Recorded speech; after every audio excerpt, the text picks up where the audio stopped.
et invoquez Allah pendant un nombre de jours déterminé. Ensuite, il n'y a pas de péché pour qui se comporte en piété, à partir au bout de 2 jours, à s'attarder non plus. Et craignez Allah, et sachez que c'est vers lui que vous serez rassemblés.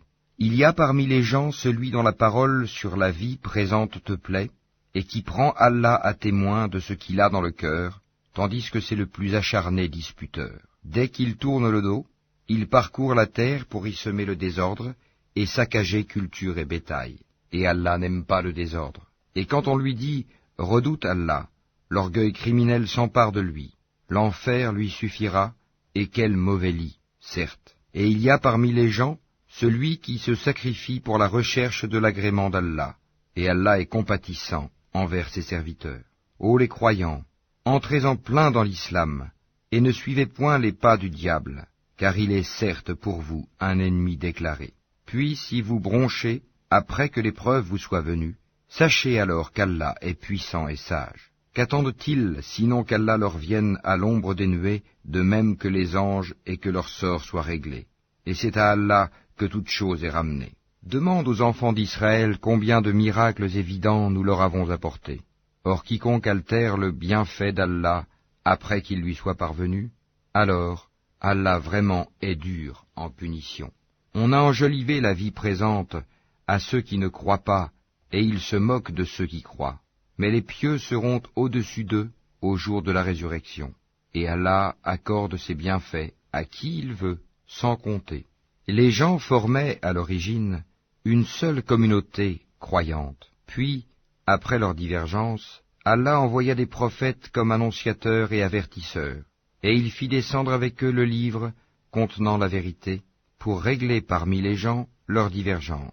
Mais ce sont ceux-là même à qui il avait été apporté, qui se mirent à en disputer, après que les preuves leur furent venues, par esprit de rivalité. Puis, Allah, de par sa grâce, guida ceux qui crurent vers cette vérité sur laquelle les autres disputaient. Et Allah guide qui il veut vers le chemin droit. Pensez-vous entrer au paradis alors que vous n'avez pas encore subi des épreuves semblables à celles que subirent ceux qui vécurent avant vous? Misère et maladie les avaient touchés, et ils furent secoués jusqu'à ce que le messager, et avec lui ceux qui avaient cru, se fussent écriés, « Quand viendra le secours d'Allah ?» Quoi? Le secours d'Allah est sûrement proche. Il t'interroge, qu'est-ce qu'on doit dépenser? Dis, ce que vous dépensez de bien devrait être pour les pères et mères, les proches, les orphelins, les pauvres et les voyageurs indigents. Et tout ce que vous faites de bien, vraiment, Allah le sait. Le combat vous a été prescrit alors qu'il vous est désagréable. Or il se peut que vous ayez de l'aversion pour une chose alors qu'elle vous est un bien. Et il se peut que vous aimiez une chose alors qu'elle vous est mauvaise. C'est Allah qui sait, alors que vous ne savez pas. Il t'interroge sur le fait de faire la guerre pendant les mois sacrés.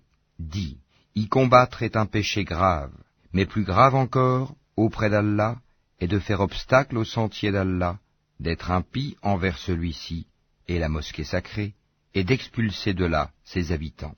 L'association est plus grave que le meurtre. Or, ils ne cesseront de vous combattre jusqu'à, s'ils peuvent, vous détourner de votre religion.